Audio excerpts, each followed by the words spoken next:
আজকের এই ক্লাসটা যে যেখান থেকে দেখতেছো তাদের সবাইকে উইজডম অনলাইন স্কুলের পক্ষ থেকে শুভেচ্ছা। আজকে অনেক গুরুত্বপূর্ণ একটা লেসন নিয়ে আলোচনা করব, সেটা হচ্ছে লগারিদম, যেটা নবম দশম শ্রেণীর 4.2 অধ্যায়ে আছে। তো আমাদের আজকে খুবই বেসিক আলোচনা, এই লগারিদম বিষয়টা কি এবং এটা কি কাজে লাগে এটা নিয়ে আমরা আলোচনা করব। লগারিদম লগারিদম বলতে কি বোঝায়? এটা আসলে সংখ্যা নির্ভর আলোচনা বা জ্ঞান। তাহলে লগারিদম কথাটার অর্থ কি? এটা সংখ্যা নির্ভর আলোচনা বা জ্ঞান, এটা আমরা বুঝলাম। এরপরে কথা হচ্ছে সূচকীয় রাশি মান বের করতে হলে লগারিদমের ব্যবহার করা হয়। সূচকীয় রাশি বিষয়টা কি? ধরো আমি 2 পাওয়ার 7 লিখছি, এই 7টা হচ্ছে কিন্তু আমাদের সূচক, এটার নামে হচ্ছে সূচক। এই সূচকীয় রাশির বা এই সূচকটা বের করার জন্য আমরা লগারিদম ব্যবহার করি। এরপরে আবার বলা হচ্ছে লগারিদমকে সংক্ষেপে লগ বলা হয়। লগারিদমকে সংক্ষেপে কি বলা হয়? লগ বলা হয়। এখন আমরা দেখে নেই সূচকীয় রাশির মান বের করার জন্য কিভাবে সূচকীয় রাশির মান বের করে লগের সাহায্যে। একটা ম্যাথ ধরো এরকম ভাবে আছে, লগ 2 বেস 8। আচ্ছা, সবার আগে আমরা এই বিষয়গুলোর নাম জানবো আর কি। এখানে বলা হচ্ছে লগ লগ এই 2টা কি? এই 2 এর নাম হচ্ছে বেস, এটার নাম হচ্ছে বেস। আর এই যে 8 যেটা আছে, এই 2 এর উপরে যেটা আছে এটাকে বলা আর্গুমেন্ট, এটাকে বলা হয় আর্গুমেন্ট। যদি এর উপরে কোনো আমি সূচক লিখি, যেমন ধরো সাপোজ পাওয়ার 7 লিখলাম, এটার নাম হচ্ছে পাওয়ার। পাওয়ার এটা আমরা সবাই জানি, এটাকে বলা হয় পাওয়ার বলা হয়, এটাকে ঘাত বলা হয়, এটাকে আবার সূচকও বলা হয়। এবার কোনটার কাজ কি সেটা একটু আমরা হালকা জেনে নেই, কারণ তোমাদের এই জিনিসগুলো সূত্র বুঝাইতে কাজে লাগবে আমার। তো ধরো লগ, এখানে 2 বেস দেওয়া আছে, আবার আর্গুমেন্ট 2 দেওয়া আছে, আবার তার উপরে পাওয়ার কত দেওয়া আছে? 3 দেওয়া আছে। তো এই আর বেস তো 2 আমাদের, আবার আর্গুমেন্টও 2, আর এখানে পাওয়ার লগের মাথায় পাওয়ার আকারে বা সূচক আকারে যা থাকে সেটা লগের সামনে নিয়ে চলে আসে। তার মানে ব্যাপারটা আমি এটা বুঝতে যাচ্ছিলাম, এখানে যে 3 মাথায় আছে সেটা কোথায় চলে আসছে? সামনে চলে আসছে। আর 2 বেস 2 আর্গুমেন্ট 2। আচ্ছা, এটা তো আমরা শিখলাম। আরো কিছু জিনিস আমরা ক্লিয়ার হই। দেখো, যদি লগের ক্ষেত্রে এরকম হয়, লগ এ আর বেস আর্গুমেন্ট এ, অর্থাৎ বেস এবং আর্গুমেন্ট যদি সমান হয় তাহলে আনসার হয় 1। বেস এবং আর্গুমেন্ট যদি সমান হয় তাহলে কি হয়? আনসার হয় 1। এটা আমরা শিখলাম। আচ্ছা, এরপরে আমাদের এই লগ বেস 2 বা এইটা লেখা হয় কেন, এটা দ্বারা আসলে কি বোঝায়? এই যে এখানে লিখলাম লগ বেস 2 আর্গুমেন্ট 8, এই 2 দ্বারা কি বোঝাচ্ছে আমাদের? এইটা হচ্ছে ধরো প্রতি বছর দ্বিগুণ, প্রতি বছর দ্বিগুণ হারে কোনো কিছু বাড়তেছে, এটা হচ্ছে দ্বিগুণ হারে কোনো কিছু বাড়তেছে। আর এই এই যে দ্বিগুণ, এটা 8 গুণ হইতে কত সময় লাগবে? এই 2 গুণটাই 8 গুণ হইতে কত সময় বা কত দিন লাগবে? তো আমরা এটা বলতে পারি, ধরো এরকম একটা প্রশ্ন দিছে যে লগ, আবার তোমাদের বোঝার জন্য লিখে দিই, লগ 8 ইকুয়াল টু হোয়াট। এইটা আমরা তো এটা বুঝলাম যে এই 2টা 8 গুণ হতে কত সময় লাগবে, অর্থাৎ এই বেসটা বেস এই বেসটার কথা বলছি, অর্থাৎ এই 2 বেস 8 গুণ হতে কত সময় লাগবে। আচ্ছা, এটা আমাদের প্রশ্ন, বা এটা দ্বারা এই 2টা দ্বারা বা এই বেসটা দ্বারা এটাই বোঝায়, এবং এই আর্গুমেন্টটা দ্বারা এটাই বোঝায় যে এটা হচ্ছে 8 গুণ হইতে কত সময় লাগবে। তাহলে এটা আমরা ম্যাথমেটিক্যালি বা প্র্যাকটিক্যালি যদি আমরা করি, তাহলে দেখো 2 এর উপরে কত দিলে, মানে 2 এর সূচক কত হলে 8 হবে? 2 এর সূচক 3 হলে 8 হবে। তার মানে হচ্ছে 8 গুণ হতে কত সময় লাগবে? তার মানে 3 গুণ সময় লাগবে। কয় গুণ সময় লাগবে? 3 গুণ সময় লাগবে। অর্থাৎ 2 এর সূচক যদি 3 হয় তাহলেই কিন্তু আমরা 8 পাবো। আমরা কি বুঝতে পারছি বিষয়টা? এইখানে এখন একটা বিষয় দেখো, সূচকীয় রাশির মান বের করতে গেলে লগারিদম প্রয়োজন হয়। তাহলে আমি একটু আগে যেটা করলাম, log 2 পাওয়ার 8 ইকুয়াল টু এই 2 এর সূচক কত হলে, 2 এর সূচক কত হলে 8 হবে, 2 এর সূচক 3 হলে, আমরা এটা ডিরেক্টলি বলতে পারছি যে 2 এর সূচক 3 হলে 8 হবে। তাহলে এইটা হচ্ছে আমাদের আনসার। এবং এই দেখো সূচকীয় রাশির মান আমরা কিভাবে বের করলাম। আশা করি কথাটা তোমরা বুঝতে পারছো। এবং এই লগারিদমকে সংক্ষেপে কি বলা হয়? লগারিদমকে সংক্ষেপে লগ বলা হয়। আচ্ছা, এরপরে আমরা সূত্র নাম্বার 1 এটা বুঝবো। তো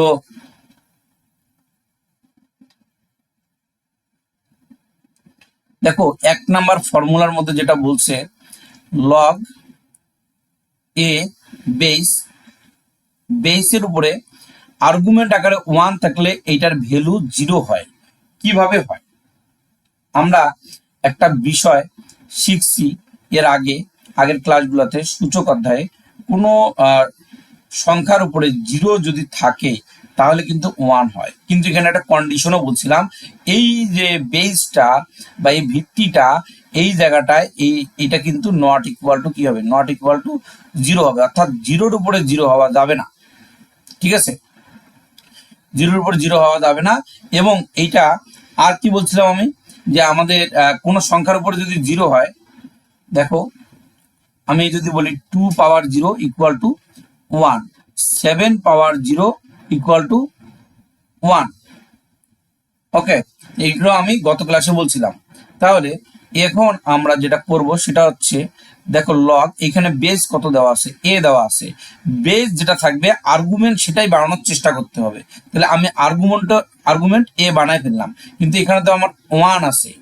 তাহলে 1-এর সাথে এটা মিলাইতে হবে। তো অঙ্কের তো এটাই নিয়ম, 1-এর সাথে এটা কি করতে হবে? মিলাইতে হবে। যদি আমি এটা মিলাইতে যাই তাহলে এখানে পাওয়ার আকারে কি দিতে হবে? 0 দিতে হবে। পাওয়ার আকারে যদি আমরা 0 দেই তাহলে দেখো, তাহলে কিন্তু আমার এই অংশটা মিলে যায়, এই অংশটা আর এই অংশটা কি হয়? মিলে যায়। এই 1 এ আর্গুমেন্ট 1, তাহলে 1 মানে হচ্ছে এ পাওয়ার কি? 1 মানে হচ্ছে এ পাওয়ার 0, এটা। তাহলে আমি একটু আগেই তোমাদেরকে শিখাইলাম, যদি কোনো মানে এই পাওয়ার আকারে কোনো কিছু থাকে লগের ক্ষেত্রে, তাহলে ওই পাওয়ারটা সামনে চলে আসে, তাহলে এটা সামনে চলে আসবে। আর লগ এ পাওয়ার এ, এখন 0-র সাথে কোনো কিছু যদি গুণ হয় তাহলে কি হয়? 0 হয়। তাহলে আমি কি এই সূত্রটা তোমাদের প্রমাণ দিতে পারছি যে লগ বেস এ পাওয়ার 1 যদি হয় তাহলে এটাকে আমরা 0 লিখতে পারি। এটা হচ্ছে আমাদের এখান থেকে এইটুকু সূত্রটার প্রমাণ। ওকে, তাহলে এই সূত্র থেকে আমরা এরকম যে কোনো ম্যাথ আসলে আমরা করতে পারবো কিনা? Log suppose K power 1 equal to কি হবে? 0 হবে। আবার লগ বি পাওয়ার হচ্ছে 1 ইকুয়াল টু আমরা কি বলতে পারি? 0 বলতে পারি। আবার আমরা লগ 7 পাওয়ার 1 ইকুয়াল টু কি বলতে পারি? 0 বলতে পারি। আশা করি তোমরা এটা বুঝতে পারছো এবং এটা পারবা। এখানে একটা কন্ডিশন দেওয়া আছে, এই কন্ডিশনটা এখন আমরা বুঝবো। তো এই কন্ডিশনটা কিন্তু এমসিকিউতে আসে, এই যে কন্ডিশনটা এমসিকিউতে আসে। এখন বলা হচ্ছে যে আমাদের লগ এ পাওয়ার 1, এই যে বেসটা যে আছে, এই বেসটা সব সময় 0-র চেয়ে কি হইতে হবে? বড় হইতে হবে।